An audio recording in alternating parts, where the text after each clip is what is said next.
united in a mass movement that has touched every single sector of our society, represented in this crowd and represented the many thousands and thousands of person marches we've had. That is what scares them. That is what scares the Americans, and that is what scares the genocidal state of Israel. I'm now going to call up somebody who's played a leading role from an organization that's played a leading role in expanding this movement, taking it to every neighborhood, every sector, every workplace since before October 7th and since every day after that. Please join me in welcoming Lenny from the Party for Socialism and Liberation.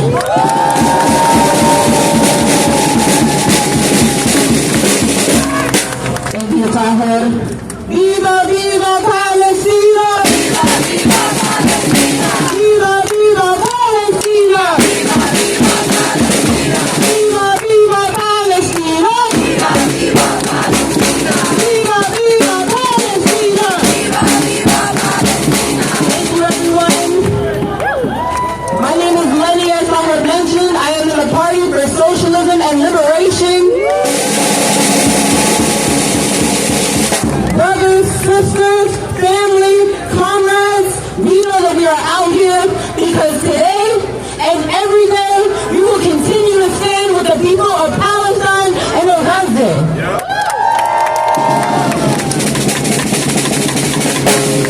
After an entire year of genocide with the full backing of the United States and the Zionist entity of Israel, we will not continue to sit idly by while there is a slaughter of our people. Is that right?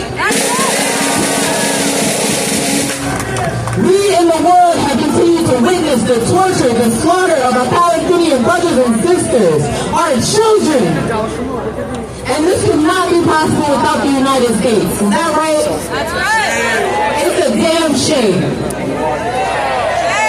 Yet we know that the Zionist entity has not achieved one of its objectives. Not a single one. We have been witnessing this genocide over the past year, and we understand that now there is a targeted depopulation campaign of North Gaza. Now we have to resist. We have to resist. Palestinians in the north have had to leave their houses, receive a barrage of attacks, of a siege. Mothers having to give birth without medication. Children dying at 1 day old, 2 days old. And yet, the Palestinians still tap into their sumud. Is that right?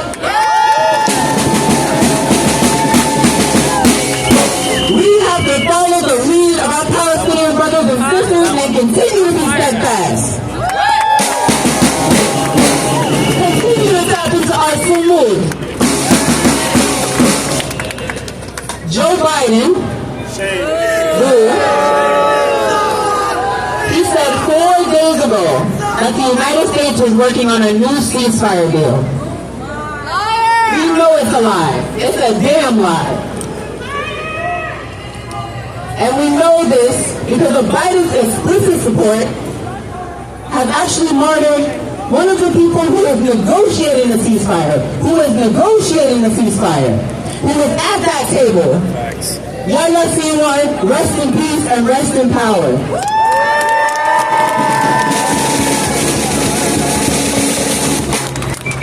My friends, my comrades, we have to understand very clearly that if Joe Biden was actually negotiating for a ceasefire, he would not have assassinated the person who was negotiating at the table. Is that right? You don't open the pathway to negotiation by assassination. The U.S. has shown us in their actions, in their deeds, not their words, that their priorities are in expanding their reach in the Middle East. We have to understand that. Free Palestine. In the past year, the United States has given $26 billion to Israel. They refuse to let food into Gaza for weeks at a time. And we know that there are starving children in Palestine, but there are also starving children here.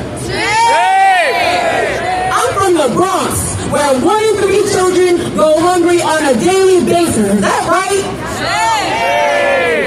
The money that we pump into defending Israel, quote unquote, could be used to feed our people here. Is that right? Yet they tell us that we have scarcity and a lack of resources, but we don't believe that, right? We know that we have the resources to fully feed, clothe, and shelter every single person on this planet. But we spend all our money on war. So we're out here to say that the war on Black America is the same exact war on Palestine. We're out here to say no to genocide. No to genocide! No to genocide! No to genocide! No to war! No to war! Say no to war! No to war! No to starving children! No to starving children! In New York City and in Gaza. In New York City and in Gaza! That's right.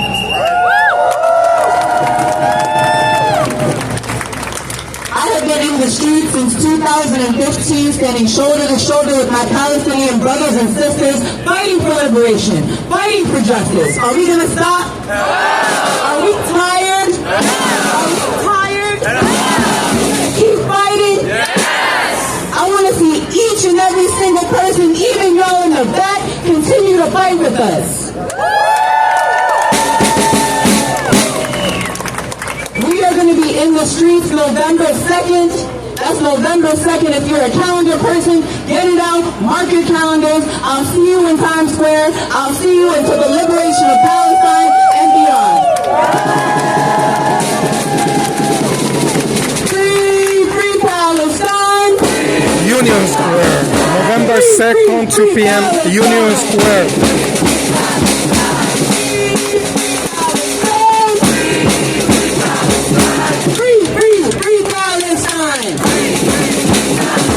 Thank you so much, family.